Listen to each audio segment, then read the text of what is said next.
ہتھوڑی تک پہنچ جاتے ہیں، الی الاذقان فہم مقمحون، وہ دائیں بائیں بھی نہیں دیکھ سکتے، وہ جو تہذیب، جو کلچر، جو نظام انہیں دکھانا چاہتا ہے وہی دیکھتے ہیں۔ آپ طے کر لیجئے میرے ساتھ، ایگریمنٹ کر لیتے ہیں کہ میں آپ کو آدھی ادھوری آنکھ سے دکھاؤں، فضائل کے ضمن میں بات کروں، جی رمضان گزر گیا ہے، روزے دار کے منہ کی خوشبو، یہ سب باتیں صادق المصدوق حضرت محمد صلی اللہ علیہ وسلم کی طرف سے مستند طور پہ پیش کی گئی ہیں، موجود ہے، لیکن یہ پیکیجز میرے لیے نہیں ہیں۔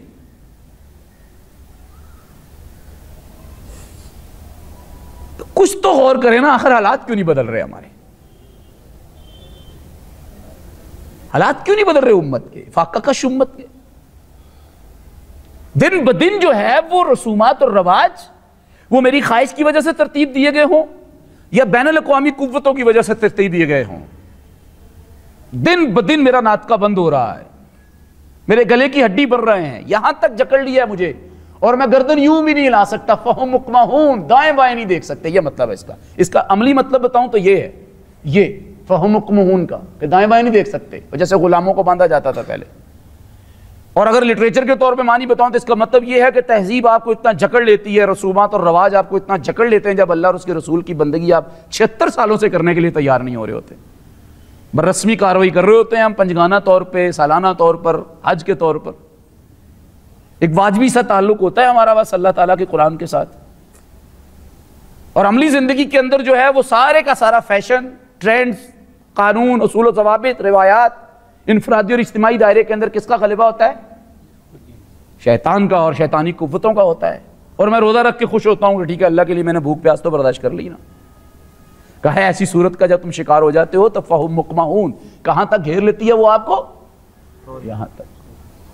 پھر آگے اللہ نے فرمایا پھر بھی نہیں بدلتے۔ مثال دیتا ہوں میں آپ کو، یہاں بزرگ بیٹھے ہوئے ہیں، آپ گھر جائیں اور آپ کی بیٹی، آپ کا بیٹا کہ ابا جان آپ کیوں پریشان رہتے ہیں؟ آج کل کو ہفتہ بھر سے دیکھ رہا ہوں پریشان رہ رہے ہیں آپ۔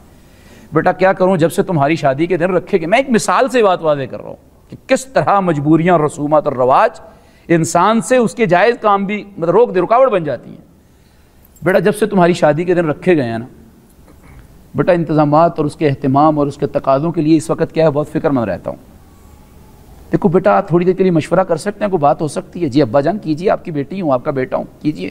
اچھا بیٹا یہ جو تم نے شیروانی لینی ہے، یہ جو 3-4 لاکھ روپے کی، 2 لاکھ روپے کی، یہ کیا ہے؟ سارے رسومات کے اڈے تو ہیں۔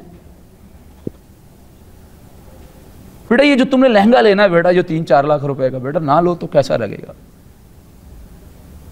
بیٹا سادگی سے شادی نہ کر لے گھر کے اندر۔ یہ جتنے بزرگ بیٹھے ہیں انہوں نے سادگی سے شادی کی تھی، ان کے گھر بس رہے ہیں، اور میری عمر کے لوگوں جتنے جناب عیاشیوں کے اندر اور فضول خرچی اور رسومات اور رواجوں کے تحت کر رہے ہیں، 60,000 طلاقیں لے کے بیٹھے ہوئے ہیں۔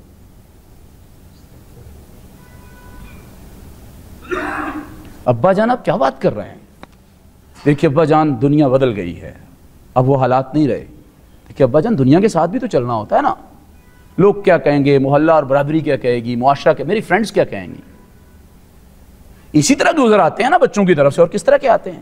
اور اگر بیٹی یہ بات نہ کر سکتی ہو تو گھر کی ڈپلومیٹیکل جتنی بھی فورسز ہوتی ہیں، کوئی ماں سے، کوئی بڑے بھائی سے کہلوایا جاتا ہے۔ جس طرح اس گھر کے اندر، جبکہ گھر کے بھی یہ مزاج سارے کے سارے ہمارے اجتماعی مزاج کے کیا ہیں؟ پابند ہیں۔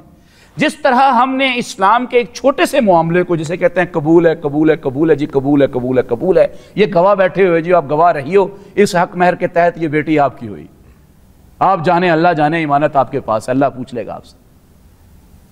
وہ جو خطبہ پڑھتے ہیں امام صاحب،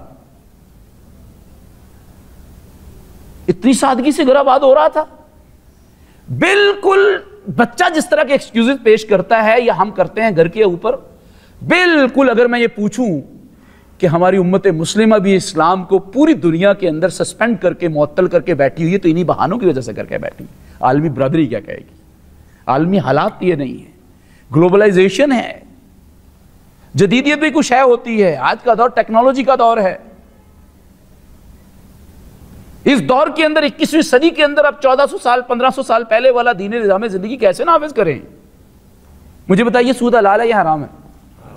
نہیں جی میں تو کہوں گا حلال ہے، میں ممبر پہ کھڑے ہو کے کہوں گا یہاں بیٹھ کے حرام۔ میں آپ سے نہیں ناراض ہو رہا، امت پہ نوحہ پڑا جا رہا ہے، میں یہاں ممبر پہ کھڑے ہو کہوں گا یا میرے مالک سود کو حلال کر دیجئے، کیونکہ ہم عملی طور پہ اتنے زیادہ جو ہے وہ کمزور پڑ گئے ہیں کہ عملی طور پہ ہم نہیں کر پا رہے۔ جب سود آپ کا حرام ہے تو کیوں آپ کا اسٹیٹ بینک اس کے مطابق چلتا ہے؟ روزے دار جو حلال کھاتے ہوئے ہاتھ کھینچ لیتے ہیں، ابھی مجھے بتائیے آپ کی خوراک ضرورت اس وقت عصر کے بعد آپ کی پانی ضرورت شدت نہیں اختیار کرا جاتا، کھانا آپ کی ضرورت نہیں بن جاتا، شدید ضرورت بن جاتا ہے۔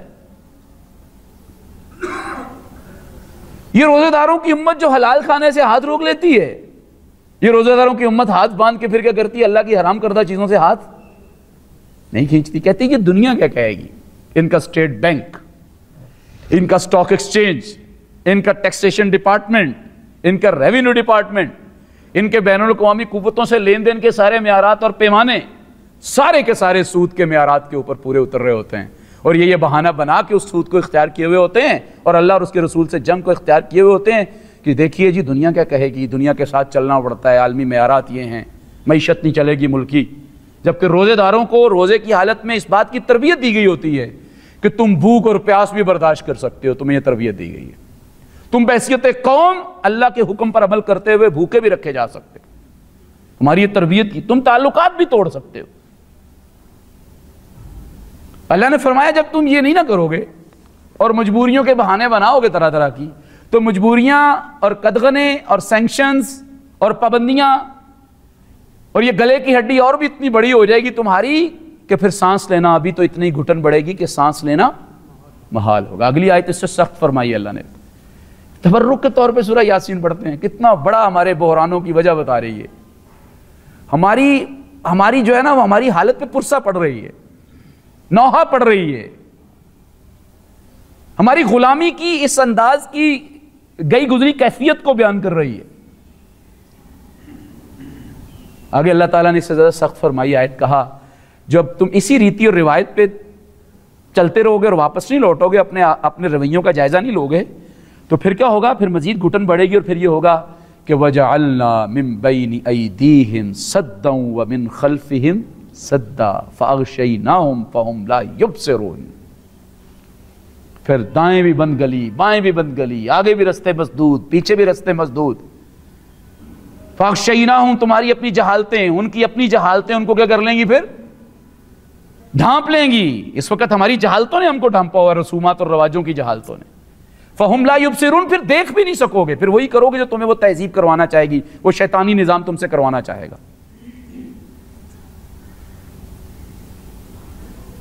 اس کی کیا وجہ ہے کہ ہم اتنی بری حالت کا شکار ہونے کے باوجود، اور ہم کہتے ہیں کہ یہ شیطانی نظام کی وجہ سے، ہم یہ کہتے ہیں اسلام کی دوری کی وجہ سے، مصلی پہ اور حرم پاک کے گرد اور حج کے بعد اور عیدین کی نمازوں میں دعائیں مانگی جاتی ہیں یا اللہ پاکیزہ اسلامی نظام دے، کہتے ہیں کہ نہیں کہتے ہم؟ اس کے باوجود کیا وجہ ہے کہ ہم مزید شیطانی تہذیب کا اور نظام کا اور اس پورے کلچر کا اور ان عادات اور رسومات کا شکار ہوتے چلے جا رہے ہیں؟ کیا وجہ ہے؟ بہت سادی سی وجہ ہے، بہت سادی سی۔ وہ وجہ یہ ہے قرآن مجید کے ساتھ ہمارا واجبی سا رسمی سا تعلق ہے، واجبی سا رسمی سا تعلق ہے، شعوری تعلق نہیں ہے ہمارا۔ عقیدت ہے ہمیں ان کے ساتھ، اس کے ساتھ عقیدہ بھی اس کے اوپر رکھا ہوا ہے ہم نے کہ اس پر ایمان لائے ہوئے ہیں ہم، لیکن عمل کی دنیا کے اندر میرے دامن میں عقیدت کے سوا کچھ بھی نہیں، اور ہے تیری اطاعت کا تقاضا کچھ اور۔ واجبی سا تعلق ہے۔ اچھا جی، اس دفعہ قرآن مجید آپ دوستوں نے سنا ہے اور دوستوں نے بھی سنا ہوگا، پورا سنا ہے، کسی کو کم کی توفیق ہوئی ہوگی۔ مجھے بتائیے قرآن مجید کے ساتھ آپ کو یہ عین ممکن ہے ثواب تو ملا ہو، آپ سے مراد امت کو ثواب تو ملا ہوگا، لیکن ایمان سے بتائیے کیا شعور میں اضافہ ہوا ہے؟ شعور میں اضافہ نہیں ہوا، شعور میں اضافہ نہیں ہوا۔ کیا ہمیں شعور ہوا ہے کہ ہمارا معاشی نظام، امت مسلمہ کا معاشی نظام، احمد مرسل کی امت کا معاشی نظام کیا ہونا چاہیے؟ نبی رحمت کی امت کا اسٹیٹ بینک کیسے چلنا؟ شعور میں اضافہ ہوا کچھ؟ ہمارے مسائل کی اصل وجہ کیا ہے؟ اصل وجہ کیا ہے؟ کن کن دائروں کے اندر ہمارے مسائل ہیں اور ان کی وجوہات اصل کیا ہے، اور قرآن اس کا کیا حل پیش کرتا ہے؟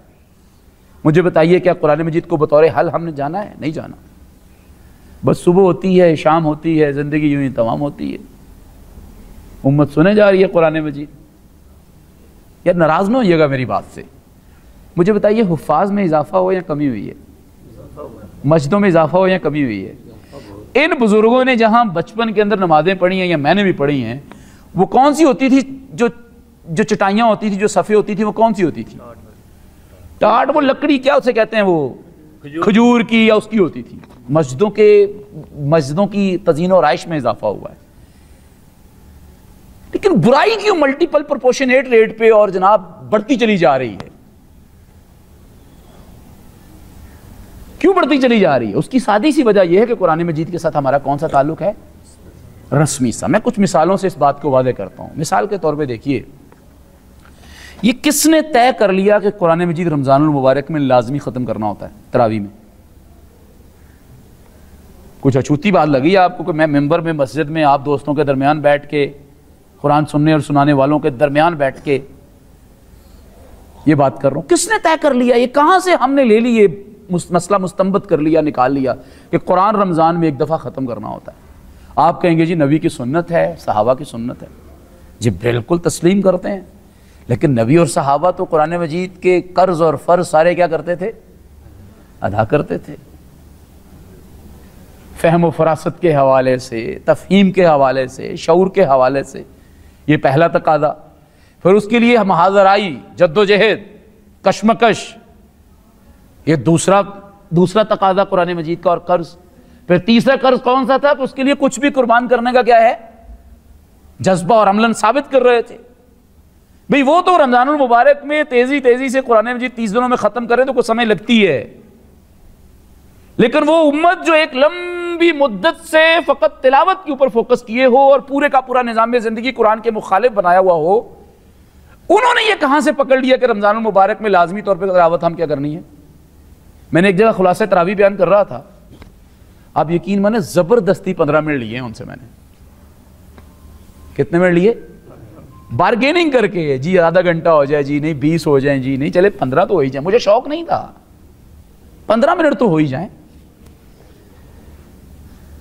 اور پھر کہنے والوں نے کہا اچھا پھر 15 منٹ یہ عشاء کی نماز کے فوراً آپ بیان کر دیجئے گا 15 منٹ، اس کے بعد پھر چل ہم تراویح پڑھیں گے، پھر کام نمٹائیں گے ہم۔ کھڑے ہوئے پڑھے جا رہے ہیں، نہ سننے والوں کو پتہ ہے نہ پڑھنے، بہت ادب سرچ کروں نہیں پتا ہوتا کیا پڑھا جا رہا ہے، یہ کس معیشت کی طرف لے کے جاتا ہے، کون سی معاشرت کی طرف لے کے جاتا ہے، یہ فورن آفس کے بارے میں کیا قاعدے کلیے بتاتا ہے، بین الاقوامی تعلقات اور خارجہ پالیسی کیا دے رہا ہے، یہ قوموں کے وقار اور عزت کے حوالے سے کیا کہتا ہے۔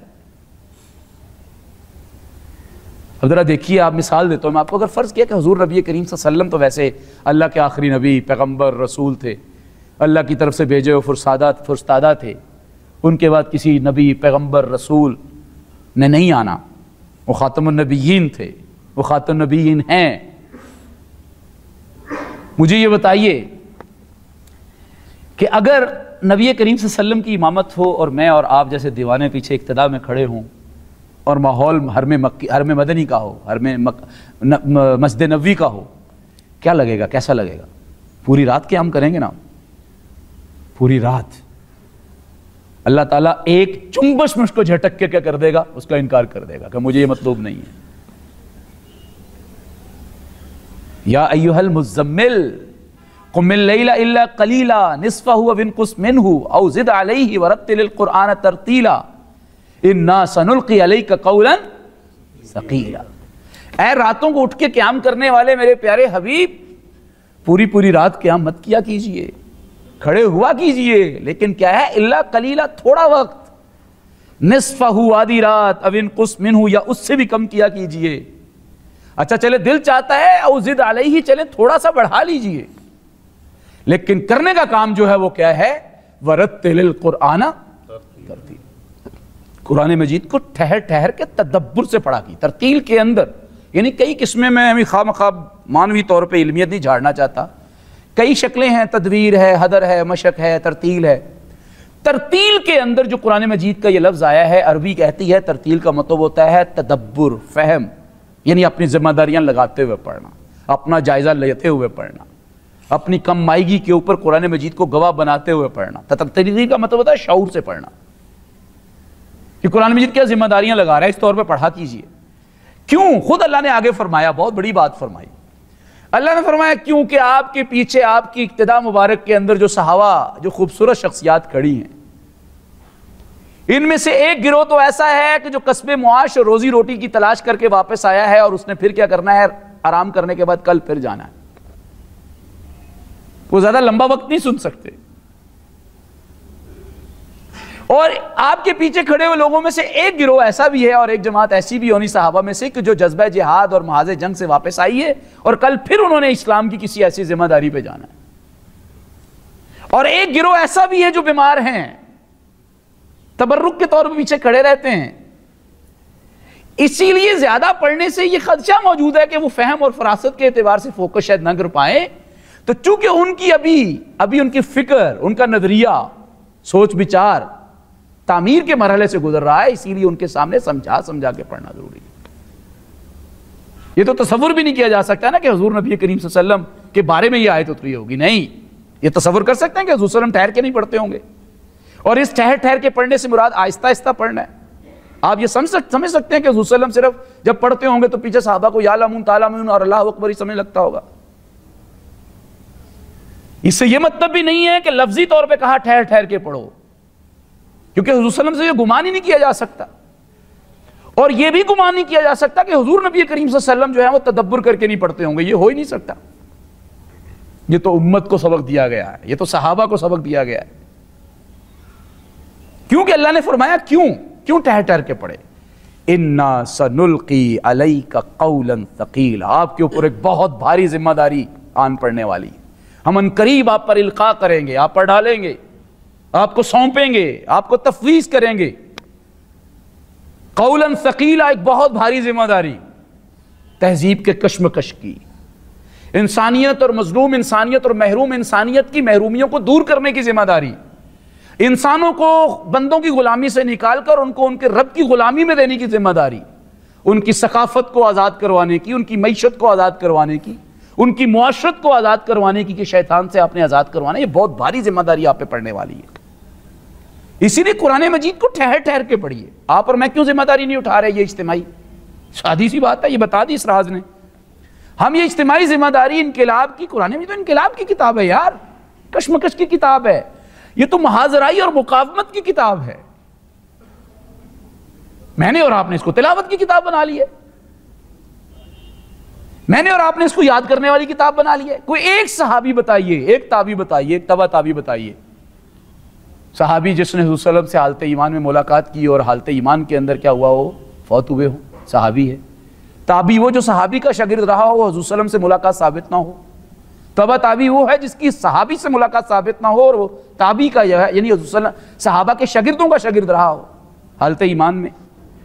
کوئی ایک صحابی، کوئی ایک تابعی، کوئی ایک تبع تابعی بتا دیجئے کہ جس کے بارے میں آپ پورے اطمینان سے اور شرح صدر سے یہ دعویٰ کر سکے کہ وہ قرآن مجید کے حافظ تھے اور قرآن مجید کے پڑھنے اور سننے والے تھے اور قرآن مجید پر سر دھننے والے تھے، لیکن قرآن مجید کا فہم ان کو نہیں تھا. کوئی ایک صحابی بتا دیجیے، جرأت کیجیے. وہ معزز سے زمانے میں مسلمان ہو کر اور تم خار ہوئے تارک قرآن ہو کر. ایک محتاط اندازے کے مطابق اس حفاظ سے مراد صرف وہی حفاظ نہیں ہے جو مدرسوں سے فارغ ہوتے ہیں. کوئی پارے کا حافظ ہے، کوئی 2 سورتوں کا حافظ ہے، کوئی 5 سورتوں کا حافظ ہے. ہر بندہ کسی نہ کسی درجے کا کوئی حافظ تو ہے نا. لیکن ایک محتاط رپورٹ کے مطابق 100 میں سے صرف 5 سے 7% حفاظ جو ہیں وہ قرآن مجید کو تراویح میں سنانے کے کیا ہوتے ہیں؟ قابل ہوتے ہیں، اہل ہوتے ہیں. میں نے مدرسوں سے پڑھا ہوا ہے. اس کی وجہ کیا ہے؟ کیوں بھول جاتے ہیں؟ بنیادی طور پہ قرآن مجید کے خزانوں سے ان کو شعور حاصل نہیں ہوتا. تبرکن حفظ کروایا ہوتا ہے ماں باپ کی وجہ سے، سوسائٹی کی وجہ سے، دیکھنے دکھانے کی وجہ سے، فضائل کے گھوڑے پہ بٹھا کے حفظ کروایا ہوتا ہے بس ہم نے، ذمہ داریوں کے طور پہ تو نہیں. جب ایک بندہ مسلمان کو یہ پتا چلتا ہے کہ میں قرآن مجید پڑھ رہا ہوں اور کس کا کلام پڑھ رہا ہوں اور کیا پڑھ رہا ہوں، اس میں کون سی آیت پڑھی ہے، کون سی چیز یاد کی ہے، کتنی بھاری ذمہ داری لگ گئی ہے میری. جب ایک بندہ مومن کو یہ علم ہوتا ہے تو اس کے بعد پھر وہ قرآن مجید کو بھولنے کی بجائے، قرآن مجید کا حافظ بننے کی بجائے ساتھ ساتھ قرآن مجید کا محافظ بننا بھی شروع ہو جاتا ہے. اسی لیے میرے بھائیوں اور دوستوں، قرآن مجید کے ساتھ آپ کا اور میرا جو رسمی سا تعلق، واجبی سا تعلق، یہ تعلق در حقیقت اس وقت امت مسلمہ کے بحرانوں کی بنیادی وجہ ہے. اس میں کوئی شک نہیں ہے. کہا جاتا ہے ایک حرف پڑھا جائے گا تو کتنی نیکیاں ملیں گی؟ 10. 2 پڑھی جائیں گے تو 3. دیکھا کتنا یاد کروایا ہوا ہے آپ دوستوں کو ہم نے, اس ممبر نے آپ کو یہ سب کچھ یاد کروایا ہوا ہے, لیکن یہ یاد نہیں کروایا ہم نے آپ کو, ہم بھی بڑے تیز ہیں, یہ یاد نہیں کروایا کہ یہ پیکج جو ہے اس علاقے کے اندر اور امت کے اس ایسی حالات کا شکار اور ایسے دوہرے معیارات کا شکار امت کے لیے یہ پیکج ایکٹیو نہیں ہوتا. جیسے موبائل کی ڈیوائس پہ کو آپ ایکٹیو کرنے لگے نا پیکج, تو موبائل کی آگے سے آ جاتی ہے دس آفر از ناٹ مطلب permitted and not available on this device یا ان دس پریمسز ان دس ایریا, کہتے ہیں کہ نہیں کہتے؟ یہ جو 1 حرف پہ 10 نیکیاں ہیں, 2 حرف پہ 20 نیکیاں ہیں, 3 حرف پہ 3 نیکیاں ہیں, 30 نیکیاں ہیں, یہ امت کی اس حالت کے لیے نہیں ہے کہ جب امت ارادتن علیاذ باللہ ارادتن اسی قرآن مجید کی آیات اور حروف کے خلاف نظام زندگی کو کیا کر رہی ہو, سپورٹ کر کے بیٹھی ہو. مجھے نہیں سمجھ لگتا اس حرف کے اوپر کیسے 10 نیکیاں ملیں گی. اللہ کہہ رہا ہے حل اللہ البیع وحرم الربا, تمہارے لیے میں نے سود کو کیا کر دیا ہے, حرام, اس کی ہر شکل کو حرام کر دیا ہے. اور کاروبار کے معروف ذرائع, یہ معروف باقاعدہ فقہ کی اصطلاح ہے, میں اس پہ وضاحت پہ نہیں جانا چاہتا. قرآن مجید خرید و فروخت اور تجارت کے معروف ذرائع کو تمہارے لیے کیا کر دیا میں نے, حلال کر دیا. اب ایک آیت پڑھے یہ امت اور ہاتھ باندھ کے حرم کعبہ کے پاس پر پڑی ہو کے پڑھتی رہے, بے شک یہ آیت پڑھے ان الذین یحبون ان تشیع الفاحشۃ فی الذین آمنوا ولہم عذاب علیم, کہ بے شک وہ لوگ جو اپنے اختیارات کا یا اپنی سستی کی وجہ سے اپنے معاشرے کے اندر بے حیائی پھیلاتے ہیں, مسلمان معاشروں کے اندر ننگ دھڑنگ بے حیائی پھیلاتے ہیں یا سستی کی وجہ سے پھیلنے دیتے ہیں, یا ایسے نظام کے طرفدار ہوتے ہیں جو بے حیائی اور فحاشی پھیلا رہا ہے, یونیورسٹیز, کالجز, میڈیا, انٹرنیٹ, کہا ان کے لیے دردناک عذاب ہے اور دنیا کے اندر ان کے لیے کیا ہے, رسوائی ہے. خزی فی الدنیا, رسوا ہو رہے ہیں کہ نہیں ہو رہے ہم؟ اس وقت نہیں ہے کہ میں 60,000 طلاقوں کے بارے میں جو 6 نیچے رپورٹس لکھی گئی ہیں کہ وہ کیا کیا ہے, کیا کیا فیکٹر زیادہ وجہ ہوئے ہیں. ان میں سے ایک فیکٹر یہ بھی ہے کہ صاحب نے یا صاحبہ نے طلاق اس لیے لی دی کہ صاحب یا صاحبہ کسی اور چہرے پہ مر مٹے تھے, حیاداری کا چادر اتار دی تھی. اتنی کمزور شخصیات یہ آپ کی تہذیب پیدا کر رہی ہے یار, اتنی کمزور شخصیات. میں یہ رپورٹ کا حصہ نہیں پیش کرنا چاہتا تھا, کر رہا ہوں کہ ان میں سے کتنے شادی شدہ ایسے تھے جن کے بچے تھے 2-2 3-3.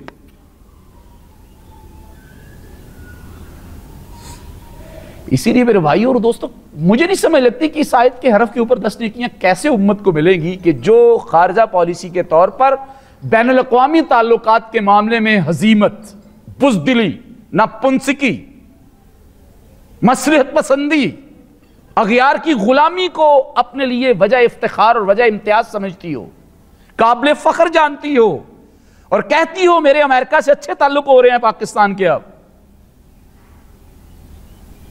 اور اس قوم کا اور اس امت کا ہر بڑا لیڈر جو ہے ان یہود و ہنود کے ساتھ تعلقات بنانے کے اوپر مرا جا رہا ہو, کون ہے ڈونلڈ ٹرمپ کے ساتھ جا کے نمبر جیت جائے گا.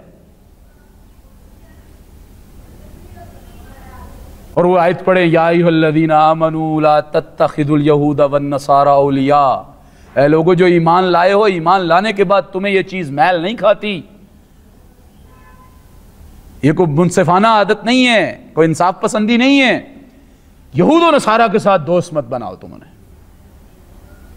پھر فرمایا لا تتخذوا بطانۃ من دون اللہ, اللہ کے علاوہ اور اس کے بندوں اور اس کے ایمان لانے والوں کے علاوہ کسی اور کے ساتھ خارجہ پالیسی ترتیب مت دو, تم بھائی چارے کی خارجہ پالیسی, دوستانہ پار خارجہ پالیسی.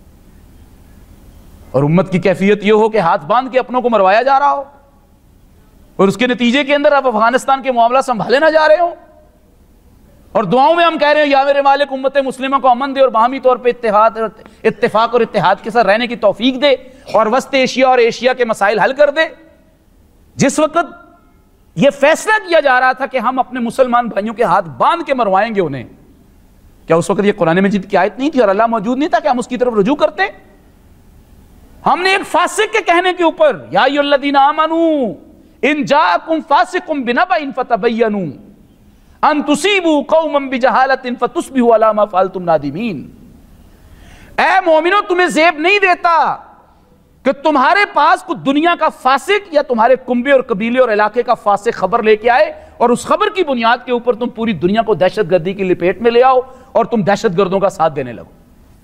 یہ نہیں بیان ہوتے یہاں پہ، میں یہاں کی نہیں بات کر رہا، یہاں بیان نہیں ہوتے، یہ یہاں بیان نہیں ہوتے. مصلحت کی چادر اوڑھی ہوئی امت نے.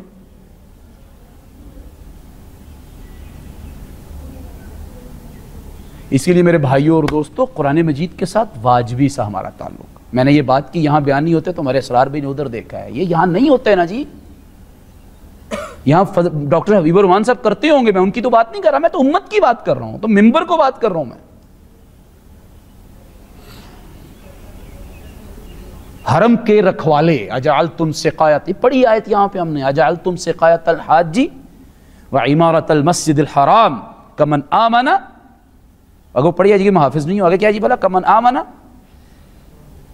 کہا کہ کیا تم نے حاجیوں کو پانی پلانا اور حرم کی جو ہے اور مسجد حرام کی خدمت کرنا ویسا ہی جہاد اور جدوجہد سمجھ لیے کہ جیسے حقیقت میں اللہ پر ایمان لانا اور اس کے راستے میں جدوجہد اور جہاد کرنا؟ یہ میں نے آیت کیوں پڑھی ہے؟ اس آیت پہ حرم کے اندر کھڑے ہو کے اگر ثواب چاہے گی عرب دنیا اور پاکستانی دنیا اور امت مسلمہ، تو اللہ کہے گا کوئی ثواب نہیں ہے، یہ پیکج آپ کے لیے نہیں ہے. ایک طرف تم یہ کہتے ہو کہ فلسطین کے لوگوں کو، غزہ کے لوگوں کو امریکہ اور اسرائیل کے پیش کردہ اس حل کو تسلیم کر لینا چاہیے کہ وہاں سے تمام غیور اور بہادر حماس کے لوگوں کو نکالا جائے تاکہ غزہ کے لوگ ترن والا بن جائیں. یہ عرب کا کل کا پرسوں کا بیان ہے، یہ دوسری دفعہ متحدی حملے کے بعد.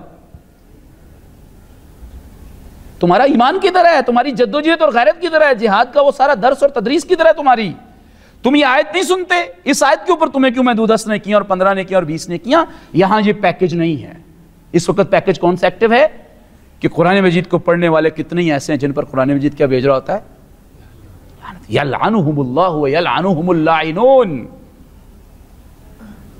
القرآن حجت لک وعلیک. یہ پیکجز ایکٹیو ہوں گے. آپ بتائیے پہلا پیکج لگوانا، دوسرا لگوانا، تیسرا لگوانا، یہ پیکج لگیں گے آپ کے. یہ پیکج نہیں لگیں گے آپ کے لیے کہ 1 پہ 10 اور 2 پہ فلاں اور فلاں. اسی لیے میرے بھائیوں اور دوستو، قرآن مجید جو یہاں تکمیل کی صورت میں مجھے اور آپ کو یہاں سنایا گیا ہے، اور آپ نے جہاں جہاں جس مساجد میں اپنے محلے اپنے گلی میں سنا ہے، وہ تکمیل نہیں ہوئی. آخری بات ہے 1-2 منٹ کی، 3 منٹ کی، وہ تکمیل نہیں ہوئی. اصل میں بنیادی طور پہ تو تکمیل تھی، وہ ہمیں آئینہ دکھا رہی تھی، پورے سال کی ہماری بیلنس رپورٹ پیش کر رہی تھی. آپ کاروباری ہیں سارے کے سارے، بڑے بڑے سٹورز پہ اور بڑی بڑی کمپنیز میں کام کرتے ہیں یا اپنی کمپنیز رکھتے ہیں آپ لوگ. سال بھر کی ایک اینول رپورٹ ہوتی ہے کہ نہیں ہوتی؟ وہ اینول رپورٹ تھی، آئینہ دکھا رہا تھا اللہ تعالیٰ قرآن مجید میں. دیکھو ذرا سورہ بقرہ پوری کی پوری میں نے اتار دی ہے، وہ کون سی قوموں کے عروج و زوال کی بات کر رہی ہے. میں یہاں ایک بات اور بیچ میں جوڑ دیتا ہوں تاکہ دوبارہ نہ دہرانی پڑے. اچھا، یہ ساری جو میں نے باتیں کی ہیں نا، جس میں میں نے اسرائیل بھی ڈسکس کر دیا، امریکہ بھی کر دیا، اپنی اندرونی جو ہے وہ ساری کی ساری مصلحت پسندی اور بزدلی اور منافقت بھی ظاہر کی گئی اس میں. کچھ دوست کہتے ہیں دیکھیے جی صاحب رمضان کا مہینہ ہے، مسجد اور مصلے کے اوپر بیٹھ کے آپ ممبر و محراب کے قریب درس قرآن کے نام پہ آپ یہ کیا باتیں کر رہے ہیں جناب؟ سیاست کی باتیں، اور جناب آپ کیا کوئی جنت کی بات کیجئے، کوئی جہنم کی بات کیجئے، کوئی اللہ توبہ کی بات کیجئے، کوئی قبر کی بات کیجئے. یہ آپ کیا باتیں کرنے لگ جاتے ہیں؟ یہی تو وہ رونا میں کہہ رہا ہوں، قرآن مجید کو ہم نے شعور کی آنکھ سے نہیں پڑھا. ذرا دیکھیے اللہ تبارک و تعالیٰ شعور کی آنکھ سے جب قرآن پڑھاتا ہے تو کیا کہہ رہا ہے؟ کہہ رہا ہے سورہ بقرہ پڑھو تو صحیح. سورہ بقرہ قوموں کے عروج و زوال کے اوپر پوری کی پوری کیا ہے؟ میرا تبصرہ ہے کہ تم سے پہلے ایک امت گزری اور مدینہ میں اتر رہی ہے. ہجرت کے فوراً بعد مدینہ میں سب سے پہلے اترنے والی صورتوں میں سے کون سی اتری ہے؟ سورہ بقرہ اتر رہی ہے، سورہ ال عمران اتر رہی ہے اس کے بعد. کہا دیکھو تو صحیح، تم جو قرآن مجید تراویح کے اندر ہاتھ باندھ کے سنتے ہو وہ پورے کا پورا اپنا سیاسی نیریٹو بتاتا ہے اور بنی اسرائیلی قوم پہ تبصرہ کر رہا ہے اور ان کے عروج و زوال کی پوری کیا بتا رہا ہے؟ داستان میں بتا رہا ہے. تم کس نظر سے پڑھتے ہو؟ اور کیا اس وقت کے بنی اسرائیل خطرناک تھے آج نہیں؟ اور کیا بنی اسرائیل وہ بدعہدی کریں گے جو تم نے پڑھی ہے؟ یا بنی اسرائیل اذکروا نعمتی اللتی انعمت علیکم واوفوا بعہدی اوفی بعہدکم وایایا فرحبون. یعنی وہ اگر بدعہدی کریں میں انہیں امت کے اور مقام منصب اور خلافت اور ذمہ داری سے میں کیا کر دوں؟ ہٹا دوں. تم نہیں کرو گے تو نہیں ہٹاؤں گا. تم میرے چاچے بابے کے تو نہیں ہو. اللہ الصمد لم یلد ولم، میں کسی کا چاچا بابا تائے کا بیٹا بوٹا نہیں ہوں. میں انہوں نے اگر میرے ساتھ بدعہدی کی تھی اور اپنی ذمہ داریاں امر بالمعروف اور نہی عن المنکر کی ادا نہیں کی تھی، اور وہ برائی کے طرفدار بن گئے تھے اور برائی پر خوش ہوتے تھے اور برائی کے اندر ترقی سمجھتے تھے، تو تم بھی اگر اس روش پہ چلو گے تو تم بھی میرے چاچے بابے تائے کے بیٹے نہیں ہو. یہ ہے سورہ اخلاص. آپ اندازہ کریں ذرا. پھر علی عمران اتر آتی ہے. اللہ کہتا ہے دیکھو فکری طور پر تمہاری کشمکش، نظریاتی طور پر تمہاری کشمکش ایک طرف تو یہودیوں کے ساتھ تھی، وہ سادہ منش مخلص ترین عظیم الشان صحابہ کے دماغ کے اندر سوالات ڈالتے تھے، صحابہ کے مزاج کے اندر تجسس ہوتا تھا. وہ ایمان کی تشکیک کے ساتھ سوال نہیں کرتے تھے. ایمان کے بارے میں تو تم جس مرضی صحابی کی کیا کرو گے، پیروی کرو گے، تم کیا پاؤ گے؟ ہدایت پاؤ گے. وہ ایمان کی تشکیک کی وجہ سے سوال نہیں کرتے تھے. لیکن یہودی چونکہ ان کے سامنے یہ سوالات رکھتے تھے تو وہ اپنا دل کلیئر کرنے کے لیے کہ کہیں یہودی کو جواب دے سکیں، وہ آپ سے سوال کریں گے. یسالونک یسالونک یسالونک یسالونک. یہ ساری فکری کشمکش بتائی اللہ تعالیٰ نے، جو اس وقت یہودیوں کی پلانٹڈ انجینئرڈ اور یہودیوں کی سازشوں کے طور پہ پیدا ہو چکی ہوئی تھی فکری کشمکش. وہ آپ سے سوال کریں گے، وہ آپ سے سوال کریں گے، وہ آپ سے سوال کریں گے. زیادہ کریں. آج مغرب کے کسی فکری مغالطے کا جواب ممبر پہ دیا جاتا ہے تو ساتھی سارے کہتے ہیں آگے سے کہ دیکھیے صاحب آپ کی مغرب کی خارجہ پالیسی پہ تبصرہ کر رہے ہیں. وہ کوئی ہینگی پھینگی مارتا ہے غزہ کے بارے میں، امت مسلمہ کے بارے میں، کوئی فکری کشمکش پیدا کرتا ہے. سادہ منش مسلمانوں کو اس فکری فتنے سے بچانے کے لیے جب بات کی جاتی ہے تو کہتے دیکھیں جی ممبر کی بات کیجیے، کیا بات کر رہے ہیں آپ. کہا دوسری طرف تمہارا واسطہ دوسری امت سے پڑے گا. وہ کون ہے؟ جو عیسیٰ علیہ السلام پر ایمان لائی تھی.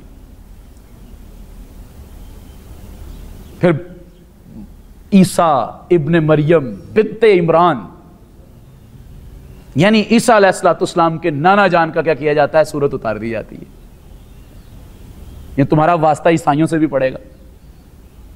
اسلام تو قدم قدم پہ بین الاقوامی تعلقات اور بین الاقوامی معاملات اور دوسری قوموں کے بارے میں امت کو اپڈیٹ کر رہا ہے کہ تمہارا ان سے واسطہ پڑنا ہے. لیکن آج کی امت کا یہ خاص وقت جو گزر رہا ہے تنزلی کا وقت، وہ یہ کہتا نہیں دوسری امتوں کے بارے میں، ان کی خوبیوں کے بارے میں، ان کی خامیوں کے بارے میں، ان کی قوتوں کے بارے میں، ان کی چالاکیوں اور ہوشیاریوں کے بارے میں ہمیں کچھ نہ بتایا جائے. ہمیں صرف بتایا جائے کہ کتنی دفعہ کیا کہنے سے جنت میں ایک درخت لگتا ہے بس.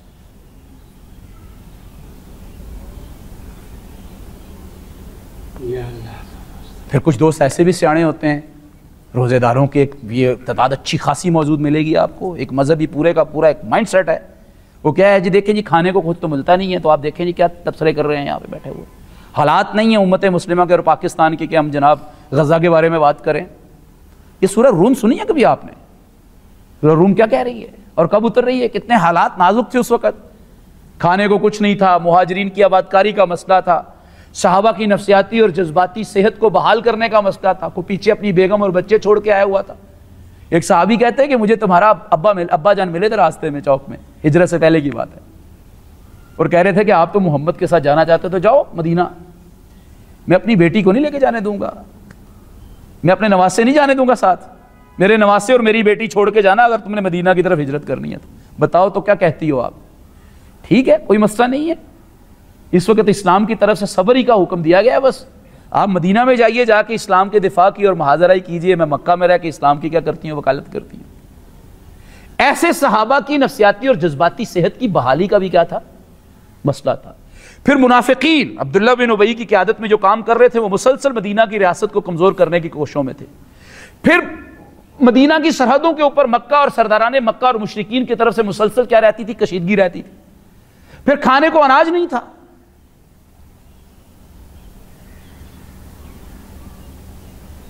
یہ ساری اس دور کی حدیثیں ملتی ہیں جس میں حضور نے فرمایا اتنی دفعہ یہ پڑھو اور یہ پڑھو اور یہ پڑھو، بھوک نہیں لگے گی، پیاس نہیں لگے گی. یہ ساری کے سارے جو مرہم رکھی ہے نا حضور صلی اللہ علیہ وسلم نے، یہ اس دور کے ہیں.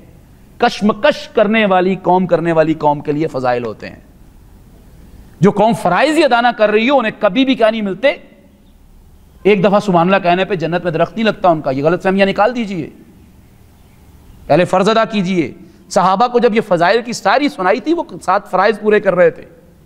آپ اپنے بچے کی فضیلت بیان کرتے رہے کہ وہ فرض ادا نہ کر رہا ہو اور بچے کی تعریف کرتے رہیں کہ وہ اپنا فرض ادا نہ کرتا ہو، وہ بگڑ جاتا ہے.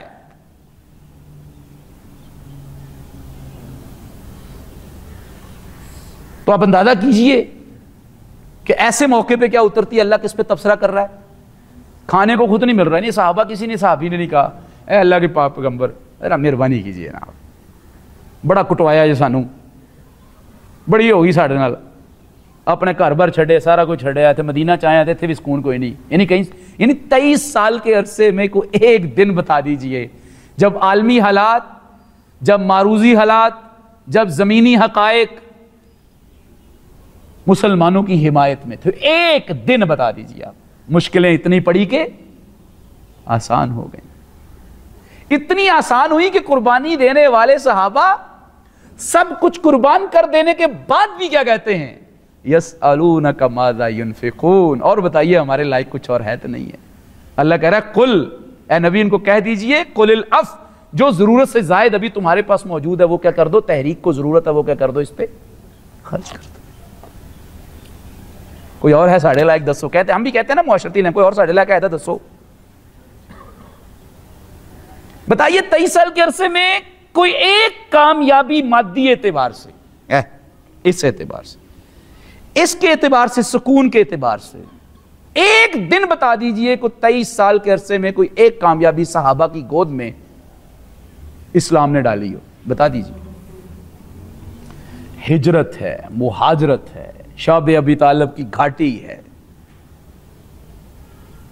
3 سال ہیں شعب ابی طالب کی گھاٹی میں بند ہیں، گھاس پھوس کھا رہے ہیں. صحابہ کہتے ہیں جانور بکریوں کی طرح ہم کیا کرتے تھے، مینگنیاں کرتے تھے، پیٹ میں السر ہو گئے تھے، چمڑا چباتے تھے. 3 سال کا عرصہ، اور آگے بھی بالکل بے یقینی کی کیفیت ہے کہ آگے بھی کوئی مستقبل نظر نہیں آ رہا. وہی خوشخبریاں جو حضور صلی اللہ علیہ وسلم نے مجھے بھی سنائی ہیں اور ان کو بھی سنائی ہوئی تھی، انہوں نے ایمان لے آئے ان خوشخبریوں پہ. اسی بڑے کو تیز ترار بندے ہیں، اسی دنیا بھی نال لے کے ٹرتے ہیں تو نال اللہ بھی نال لے کے ٹرتے ہیں. نیچے مسجد، اوپر گردوارہ بنا رکھا ہے ہم نے. کہتے پھر اس کے بعد طائف ہوتا ہے. جب مشرکین مکہ کوئی بات نہیں سنتے، سرداران مکہ کو برداشت بات نہیں سنتے، تو حضور صلی اللہ علیہ وسلم کہتے ہیں چلے طائف کے سرداروں کی طرف جاتا ہوں، یہ تو ریتلی زمین ہے، خشک زمین ہے، زمینوں کا اور ماحول اور آب و ہوا کا انسانوں کے مزاجوں کے اوپر اثر ہوتا ہے، ذرا طائف کی طرف جاتا ہوں، بڑی سرسبز و شاداب وادی ہے، برگ و بار لاتی ہے، پھل پھول لاتی ہے. طائف کے سرداروں کی طرف جاتے ہیں تو طائف کا سردار جس ذلت کا اظہار کرتا ہے، معاذ اللہ کہتے ہوئے ڈر لگتا ہے، کہتا ہے تو ہی ملا تھا، کہتا ہے میرے اوپر وہی اترتی ہے. یہ وہ کہہ رہا ہے، میں تو نہیں کہہ رہا اللہ معاف کرے حضور صلی اللہ علیہ وسلم کے بارے میں، اللہ ہماری جان مال، ہمارے والدین، عزت آبرو ساری کی ساری ان کے لیے قربان ہو جائے. کہتا تو ملا، تو کہتا مجھ پہ وہی اترتی ہے، اللہ مجھ سے باتیں کرتا ہے. ایک تو ہی ملا تھا پورے عرب کے اندر کہ اللہ تجھ سے باتیں کرے گا، یہ ایک سردار کہتا ہے. دوسرا سردار کہتا ہے میں تم سے منہ نہیں لگانا چاہتا. اب ذرا غور کریں، میں نے اپنے نبی کو کیا سمجھ رکھا ہے، نکال دیا جاتا ہے وہاں سے، اور باش لڑکے ساتھ پیچھے لگا دیے جاتے ہیں، اور وہ باش لڑکے حضور نبی کریم صلی اللہ علیہ وسلم کے بارے میں معاذ اللہ کیا کہتے ہیں، دیکھو ہماری بستی میں مجنوں آ گیا ہے، معاذ اللہ دیوانہ آ گیا ہے، دیکھو یہ پاگل آ گیا ہے، دیکھو سر پھری باتیں کرتا ہے، یہ سارے وہ جملے بولتے ہیں. اور پھر حضور صلی اللہ علیہ وسلم کیا مارتے ہیں، وہ پتھر مارتے ہیں. اور زید ساتھ ہیں جو منہ بولے بیٹے ہیں، قربان جائیں ان کی عظمت پہ. وہ کہتے ہیں میں دیکھ رہا تھا کہ حضور نبی کریم صلی اللہ علیہ وسلم کے ٹخنہ مبارک کے اوپر جب پتھر لگتا تھا، حضور صلی اللہ علیہ وسلم چیخ سے کراتے تھے، خون بہتا تھا. آپ کے جو جوتے مبارک تھے وہ خون کی وجہ سے چپکتے تھے ساتھ. حضور صلی اللہ علیہ وسلم تکلیف کی شدت سے بیٹھ کے اپنے ٹخنوں کو کیا کرتے تھے، ڈھانپتے تھے کہ وہاں پتھر نہ لگے. لیکن وہ باش لڑکے معاذ اللہ حضور صلی اللہ علیہ وسلم کو پھر پاؤں کی ٹھوکر سے اٹھاتے اور بھگا کے پھر پاؤں پہ مارتے. میں نے کون سی سیرت پڑھی ہے، صرف وہ جس کے اندر امت کو تقسیم کیا جاتا ہے کہ رفع یدان ہوتی ہے کہ نہیں ہوتی، وہ کہ آمین اونچی کہنی چاہیے، آستہ کہنی چاہیے. میری نبی کی سیرت اور سنت تو مجھے جذبہ دیتی ہے، مزاحمت کرتی ہے، مجھے ایک ہی منہج اور ایک ہی پلیٹ فارم پہ اکٹھا کرنے کی صلاحیت رکھتی ہے. لیکن میں نے اس میں سے وہ چیزیں نکالنی ہیں جس کے اندر امت کو کیا کیا جائے، صرف بنیادی کام جو کوئی نہیں ہے. جب بنیادی کام نہ ہو تو کیا ہوتا ہے پھر لڑائیاں ہی ہوتی ہیں. ویلیاں کی ہوں شیطانی کے اردا کے پھر ویلی قوم ہے, اختلافی مسائل پہ بات کرتی ہے, اجتماعی ایشوز کو پہ بات ہی نہیں کرتی. کبھی کسی نے یہ بحث نہیں کی کہ سود کے بارے میں کوئی اختلاف تو نہیں ہے نا, تمام فرقوں کے درمیان سود کیا ہے, حرام ہے, کوئی اختلاف نہیں ہے. اسلامی نظام زندگی ہونا چاہیے کہ نہیں ہونا چاہیے, اس پہ کسی قسم کا اختلاف ہے, کوئی اختلاف نہیں. یاد رکھیے گا صحابہ کے عقیدے کی پختگی درجہ بدرجہ ساتھ ٹھیک ہوئی ہے, مزاحمت کے ساتھ, اقامت دین کی جد و جہد کے ساتھ. اور صحابہ کا عمل بھی پہلے دن مکمل نہیں ہو گیا تھا, 23 سال کے عرصے میں مکمل ہوا ہے. یہ جو ہم ایک مغالطے کا شکار ہے نا جی, پہلے لوگوں نے عقیدہ تو ٹھیک کر لیے, پھر اس تو بعد اسی اقامت دین کی جد و جہد بھی کریں گے. ہم کب انکار کر رہے ہیں اس بات سے کہ اقامت جو ہے عقیدہ ٹھیک نہیں ہونا چاہیے؟ ہم یہ کہہ رہے ہیں کہ جب تک غیر اسلامی اور بد عقیدگی والا نظام اوپر غالب رہے گا تو آپ 5 بندوں کے عقیدے کو ٹھیک کریں گے, 50 بندوں کا عقیدہ کیا ہو چکا ہوگا, ساتھ خراب ہو چکا ہوگا. آپ مشترکات پہ لوگوں کو اکٹھا کیجئے اور دین کے غلبے کی کیا کیجئے, کوشش کیجئے, اور بلا دیجئے اختلافات. جب دین غالب آ جائے گا, اسلام پسند موجود ہوں گے, اللہ اور اس کے رسول اور صحابہ کے متوالے موجود ہوں گے, تو پھر وہ فکر چھوڑ دیجئے. نظام پھر جو ہوتا ہے وہ اپنی مرضی کرواتا ہے. اب دیکھیے شعب ابی طالب کی گھاٹی, پھر طائف. اچھا یہ طائف کو ہجرت سے پہلے کیوں رکھا گیا؟ کچھ نا واقعہ ہے نا, طائف کو ہجرت سے پہلے, یہ صحابہ کے لیے بڑی آزمائش تھی. نبی تو بہت بڑی روشنی میں ہوتے ہیں, نبی تو اللہ کی بہت بڑی تائید میں ہوتے ہیں, ان سے تو ایسے کسی تشکیک کی یا ان سے کسی ذہنی الجھن کی گمان بھی نہیں کر سکتے ہم, ایمان آتا جاتا رہے گا. لیکن صحابہ کے لیے کتنی بڑی آزمائش تھی کہ طائف کے اندر سے بھی حضور صلی اللہ علیہ وسلم کو بظاہر کیا ہوئی تھی, کامیابی حاصل نہیں ہوئی تھی. سر پھٹول تھا, جسم کے اوپر زخم تھے, اور حضور صلی اللہ علیہ وسلم کہہ رہے تھے کہ اللہ تو نے مجھے کن بے رحم لوگوں کے حوالے کر دیا ہے, کن بے رحم لوگوں کے حوالے کر دیا ہے. یہ کہنا ہے اللہ تو اگر راضی ہے تو پھر مجھے کو پرواہ. طائف سے بظاہر کامیابی نہیں ملی, بظاہر کیا ملی نہیں ہے.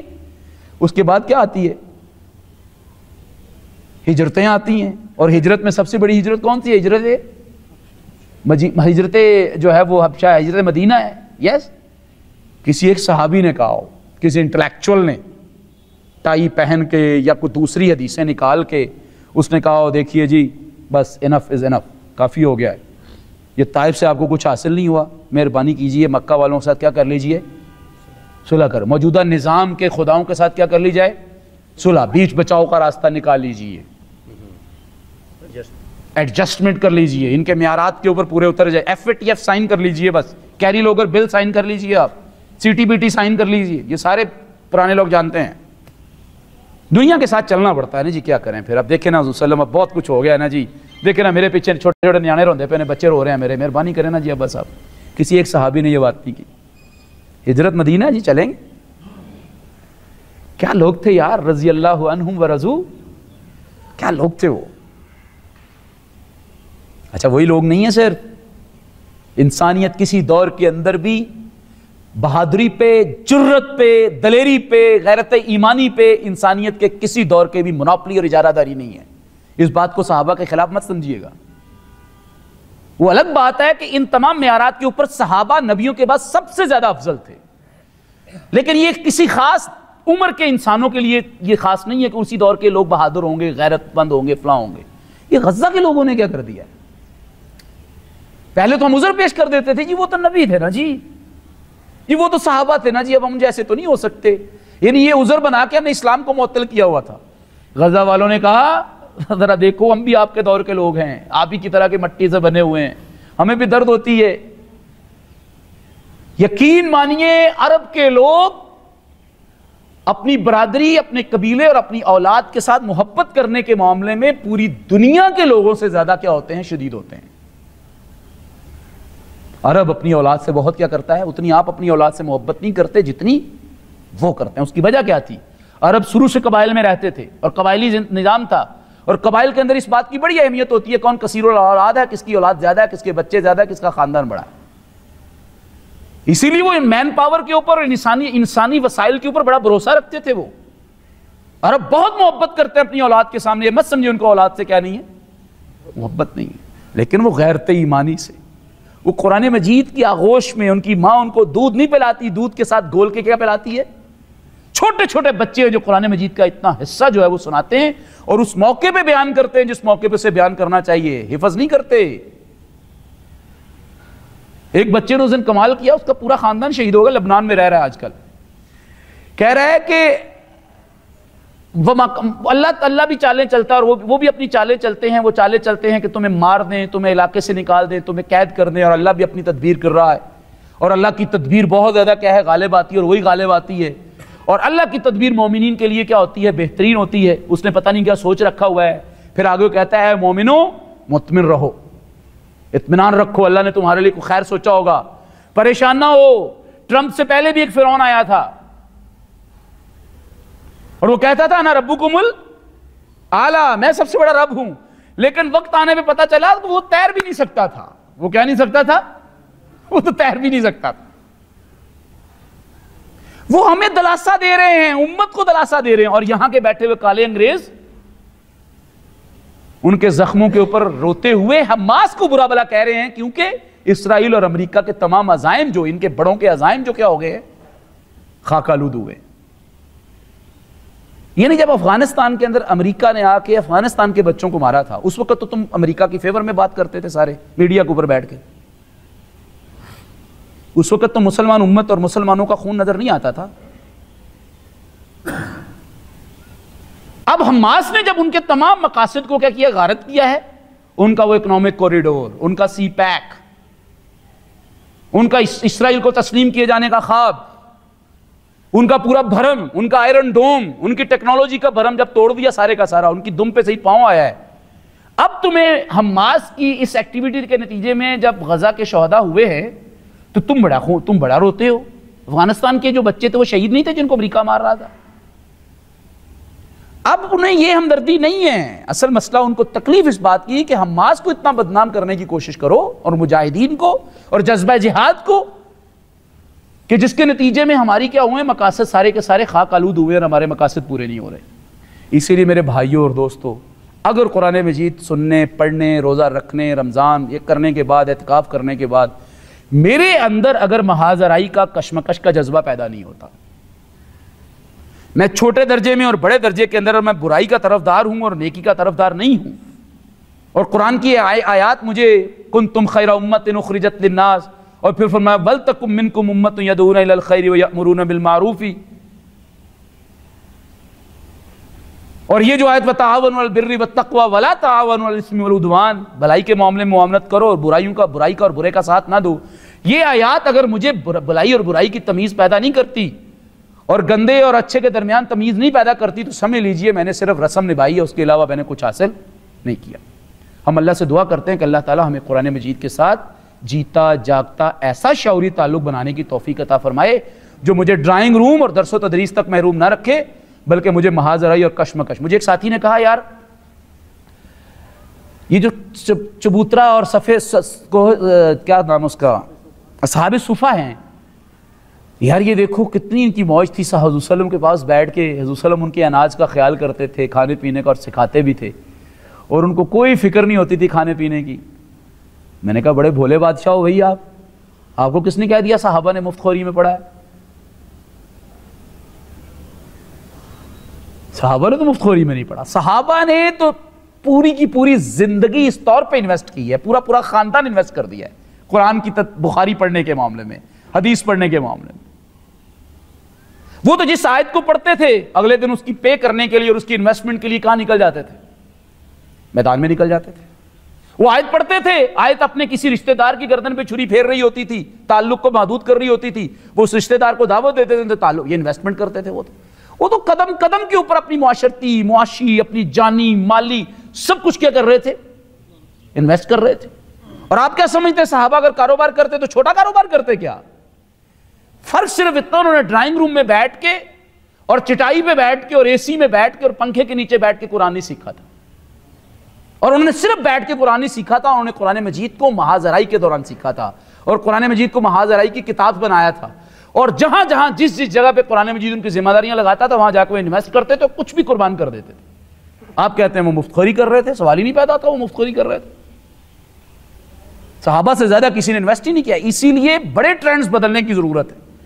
ہم اللہ تعالیٰ سے دعا کرتے ہیں کہ اللہ تبارک و تعالیٰ ہمیں مسجد سے باہر نکالے، اللہ تعالیٰ ہمیں پورا سیاسی بنائے، اللہ تعالیٰ نظام زندگی کو اپنے ہاتھ میں لینے کی ہمیں توفیق عطا فرمائے۔ اللہ نے خود نہیں لینا کہ انسانوں نے لینا ہے، اللہ تعالیٰ نیکی کے معاملے میں نیکوکار لوگوں کا ساتھ دینے کی توفیق عطا فرمائے، اور اللہ تعالیٰ قرآن مجید کے اجتماعی اور مرکزی ایجنڈے جسے اقامت دین کہا جاتا ہے کہ جس کے نتیجے کے اندر تمام برائیاں چاہے وہ عقیدے کی ہوں یا باقی برائیاں ہوں وہ برائیاں ختم ہوں گی، اللہ تعالیٰ ہمیں اس اقامت دین کو اپنا مرکزی عنوان اور مرکزی جدوجہد بنانے کی توفیق عطا فرمائے۔ وما علینا الا البلاغ المبین۔ الحمدللہ وحدہ والصلاۃ والسلام علی من لا نبی بعدہ۔ یا رب لک الحمد کما ینبغی لجلال وجہک عظیم سلطانک۔ سبحان اللہ وبحمدہ سبحان اللہ العظیم۔ ربنا آتنا فی الدنیا حسنۃ وفی الآخرۃ حسنۃ وقنا عذاب النار۔ یا میرے مالک، غزہ کے مسلمانوں کو، ان کی غیرت اور جرت، ان کی حمیت کو، ان کی دین سے محبت کو امت مسلمہ کی بیداری کا ذریعہ بنا دیں۔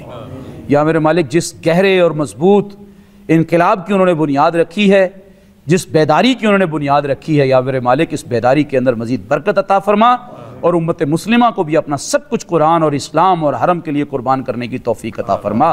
یا اللہ ہم سب کو اغیار اور کفار کے شر سے محفوظ فرما، اور یا اللہ ہمیں نفسیاتی طور پر ان پر برتری حاصل کرنے کی توفیق، شوق اور غلبہ اور وانصرنا علی القوم الکافرین کا مصداق بننے کی توفیق عطا فرما۔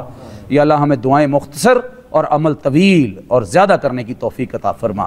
ربنا آتنا فی الدنیا حسنۃ وفی الآخرۃ حسنۃ وقنا عذاب النار۔ صلی اللہ تعالی علی خیر خلقہ محمد و آلہ وصحبہ اجمعین برحمتک یا ارحم الراحمین۔